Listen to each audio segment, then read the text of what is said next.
বন্ধুরা, তোমরা সবাই কেমন আছো? আশা করি ভালোই আছো। এই যে দেখো, তো এগুলোকে চেলা মাছ বলে। তো চেলা মাছগুলোকে ভালো করে হলুদ লবণ দিয়ে মেখে রেখেছি।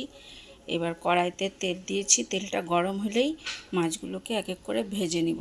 আর এদিকে মশলা বেটেছি, যেহেতু আজকে অল্প মশলা তাই পাটাতেই বেটেছি। তো রান্না করবো হচ্ছে আলু, ধুন্দুল আর একটু বেগুন, পেঁয়াজ কেটে রেখেছি। এই দিয়ে আজকে এটাকে মাখা মাখা চচ্চড়ি রান্না করব। তো কড়াইতে মাছগুলো দিয়ে দিয়েছি, অল্প অল্প করে ভেজে নিব। মাছগুলোকে এপিট করে ভেজে নিচ্ছি। তো মাছগুলো আমার ভাজা হয়ে গেছে, আবার পাল্টা দিলাম মাছ। এক এক করে সব মাছ ভাজা হয়ে গেছে। তেলেই কালো জিরা আর পেঁয়াজ ফোড়ন দিয়ে পেঁয়াজটাকে একটু লাল লাল করে ভেজে নিচ্ছি। তো পেঁয়াজ আমার ভাজা হয়ে গেছে, এবার আলুগুলোকে আর একটু ভেজে নিব, তাহলে সেদ্ধ হয়ে যাবে তাড়াতাড়ি। মশলা দিয়ে দিলাম, মশলাগুলোকে দিয়ে ভালো করে ভেজে নিব।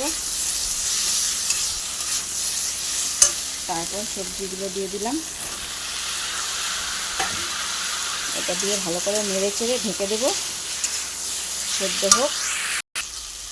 তো দেখো কষানো হয়ে গেছে, এটা সেদ্ধও হয়ে গেছে। এবার একটু জল দিয়ে দিব।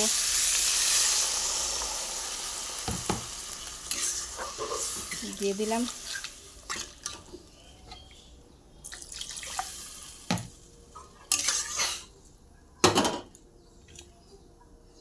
মাছগুলো ঢেলে দিলাম।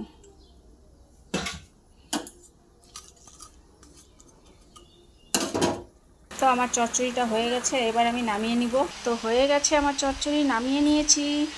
ভালো লাগলে আমার পাশে থাকবে। সবাই ভালো থাকবে, সুস্থ থাকবে। টাটা।